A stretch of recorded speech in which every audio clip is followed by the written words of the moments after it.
সুপ্রিয় দর্শক আসসালামু আলাইকুম। আজকের ভিডিওতে আমরা নবম দশম শ্রেণীর গণিত বিষয়ের 16.1 অনুশীলনী থেকে 1 নং সমস্যাটি নিয়ে আলোচনা করব।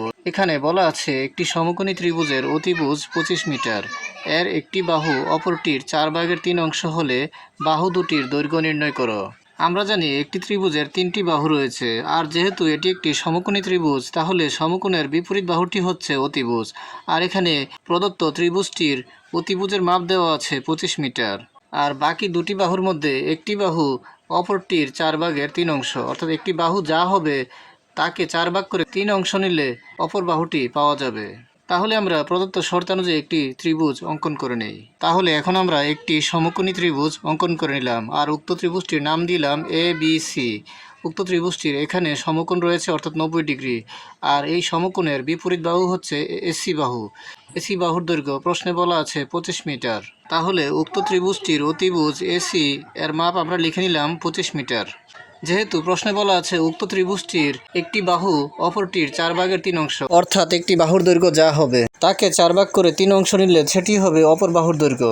তাহলে আমরা ধরে নিই একটি বাহুর দৈর্ঘ্য x মিটার, আর এটি যদি x মিটার হয় অপর বাহুটি হবে এই xকে 4 ভাগ করে তার 3 অংশের সমান, তাহলে হবে 4/3 x মিটার। তাহলে এখন আমরা উক্ত ত্রিভুজটির 3টি বাহুর দৈর্ঘ্য পেয়ে গেলাম। একটি বাহুর দৈর্ঘ্য অতিভুজ 25 মিটার যা প্রশ্নে দেওয়া আছে, আর অপর বাহু দুটির শর্ত দেওয়া আছে একটি বাহুর দৈর্ঘ্য যা হবে অপরটি হবে তার 4/3 অংশ। তাহলে আমরা ধরে নিয়েছি একটি বাহুর দৈর্ঘ্য x মিটার, তাহলে অপর বাহুটি হবে 4/3 x মিটার। এখন আমাদেরকে এখান থেকে উক্ত ত্রিভুজটির এ দুটি বাহুর দৈর্ঘ্য নির্ণয় করতে হবে। এখন উক্ত চিত্রানুযায়ী আমরা লিখে নেই। তাহলে আমরা এখন প্রশ্নে প্রদত্ত শর্তের ভিত্তিতে চিত্রানুযায়ী আমরা লিখে নিলাম। মনে করি এবিসি একটি সমকোণী ত্রিভুজ, এর অতিভুজ সমান এসি সমান 25 মিটার, একটি বাহু এবি সমান x মিটার, সুতরাং অপর বাহুটি বিসি সমান 3x/4 মিটার। উক্ত চিত্রের ভিত্তিতে আমরা লিখে নিলাম। মনে করি এবিসি একটি সমকোণী ত্রিভুজ, এর অতিভুজ সমান এসি সমান 25 মিটার, একটি বাহু এবি সমান x মিটার, সুতরাং অপর বাহু বিসি সমান 3x/4 মিটার। এখন আমাদেরকে যেহেতু উক্ত ত্রিভুজটির অপর বাহু দুটির দৈর্ঘ্য নির্ণয় করতে হবে, তাহলে আমরা পিথাগোরাসের সূত্রানুযায়ী পাই অতিভুজ স্কয়ার সমান লম্ব স্কয়ার প্লাস ভূমি স্কয়ার। তাহলে আমরা এখন লিখে নিলাম অতিভুজ স্কয়ার সমান লম্ব স্কয়ার প্লাস ভূমি স্কয়ার, অতিভুজ এসি স্কয়ার সমান লম্ব এবি স্কয়ার ভূমি বিসি স্কয়ার। তাহলে আমরা এখানে পেয়ে গেলাম এসি স্কয়ার সমান AB square plus BC square. এখানে এসি এর মান 25 মিটার, তাহলে আমরা এখানে বসাতে পারি 25। এবি এর মান x মিটার, তাহলে এবি এর স্থলে আমরা বসাতে পারি x। আর বিসি এর মান 3x/4, এখানে আমরা বসাতে পারি 3x/4। তাহলে আমরা এখানে বসিয়ে দিলাম এসি এর মান 25, আর এসি এর উপরে যেহেতু স্কয়ার রয়েছে তাহলে 25-এর উপরে স্কয়ার। এবি এর মান x, আর এবি এর উপরে যেহেতু স্কয়ার তাহলে x এর উপরে হবে স্কয়ার, তারপর প্লাস, তারপর বিসি এর মান 3x/4, এখানে বিসি এর মান বসিয়ে দিলাম 3x/4, যেহেতু বিসি এর উপরে স্কয়ার এখানেও স্কয়ার হবে।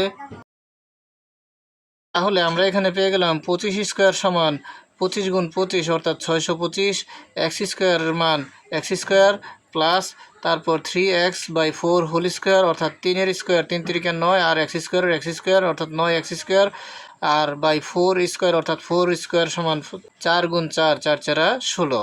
এখন এখানে x স্কয়ারের সাথে 9x²/16 যোগ অবস্থায় রয়েছে, তাহলে আমরা এখানে যোগের কাজটি করব। এখানে যোগ করতে হলে যেহেতু এটি একটি ভগ্নাংশ আমাদেরকে হরের লসাগু নির্ণয় করতে হবে, আর এই x এর নিচে মনে মনে হর রয়েছে 1 এবং এই 16 এর লসাগু হবে 16।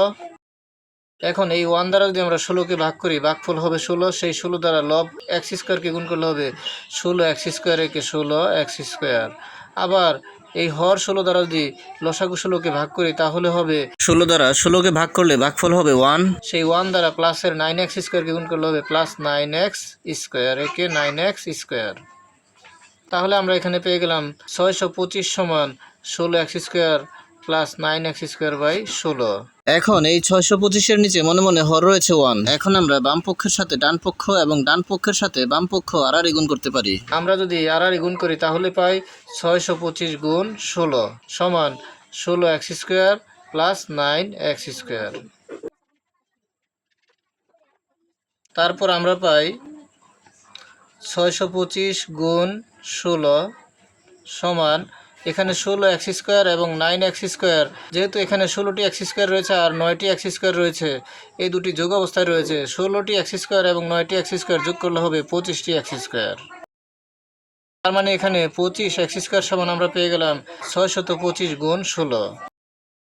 যেহেতু আমরা এখান থেকে এক্স এর মান নির্ণয় করব, তাহলে এক্স সংশ্লিষ্ট অংশটুকু বাম পক্ষে নিয়ে আসবো আর বাম পক্ষের অংশটুকু ডান পক্ষে নিয়ে যাব। তাহলে আমরা পেয়ে গেলাম 25 এক্স স্কোয়ার সমান 625 গুণ 16। যেহেতু আমরা এখান থেকে এক্স এর মান নির্ণয় করব, তাহলে এই এক্স স্কোয়ারকে বাম পক্ষে রেখে দেব আর এই 25কে ডান পক্ষে নিয়ে যাব। আর এই 25 যেহেতু বাম পক্ষের অংশের সাথে গুণ অবস্থায় রয়েছে, তাহলে ডান পক্ষের অংশের সাথে হবে ভাগ অবস্থায়। তাহলে আমরা পেয়ে গেলাম এক্স স্কোয়ার সমান 625 গুণ 16/25। এই 25 দ্বারা 625কে ভাগ করলে হবে 25। তাহলে আমরা এই 25 দ্বারা 625কে ভাগ করে পেয়ে গেলাম 25। এখন এই 25-এর সাথে 16 গুণ হবে, তাহলে আমরা পাই এক্স স্কোয়ার সমান 25 গুণ 16। আর 25 গুণ 16 সমান হচ্ছে 400। তাহলে আমরা এক্স স্কোয়ার সমান পেয়ে গেলাম 400।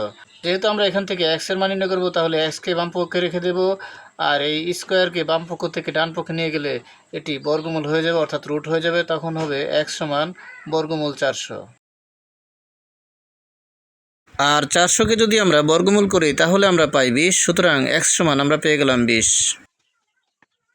আর এক্স হচ্ছে আমাদের উক্ত ত্রিভুজের একটি বাহুর দৈর্ঘ্য। সুতরাং আমরা বলতে পারি উক্ত ত্রিভুজের একটি বাহুর দৈর্ঘ্য 20 মিটার, যেহেতু এক্স এর মান 20। আর অপর বাহুটির দৈর্ঘ্য হবে 4/3 গুণ 20। সুতরাং একটি বাহুর দৈর্ঘ্য 20 মিটার এবং অপর বাহুর দৈর্ঘ্য 3 গুণ 20 ভাগ 4। 4 দ্বারা 20কে ভাগ করলে হবে 5, আর 5-এর সাথে 3 গুণ করলে হবে 3×5 = 15, অর্থাৎ 3×5 = 15 মিটার। তাহলে আমরা লিখে দিতে পারি, সুতরাং বাহু দুটি 20 মিটার ও 15 মিটার অ্যান্সার। আজকের মতো এ পর্যন্তই। ভিডিওটি ভালো লাগলে লাইক, কমেন্ট ও শেয়ার করে দিবেন এবং চ্যানেলটি সাবস্ক্রাইব করে পাশে থাকার অনুরোধ জানিয়ে সকলের সুস্বাস্থ্য কামনা করে এখানেই শেষ করছি। আসসালামু আলাইকুম।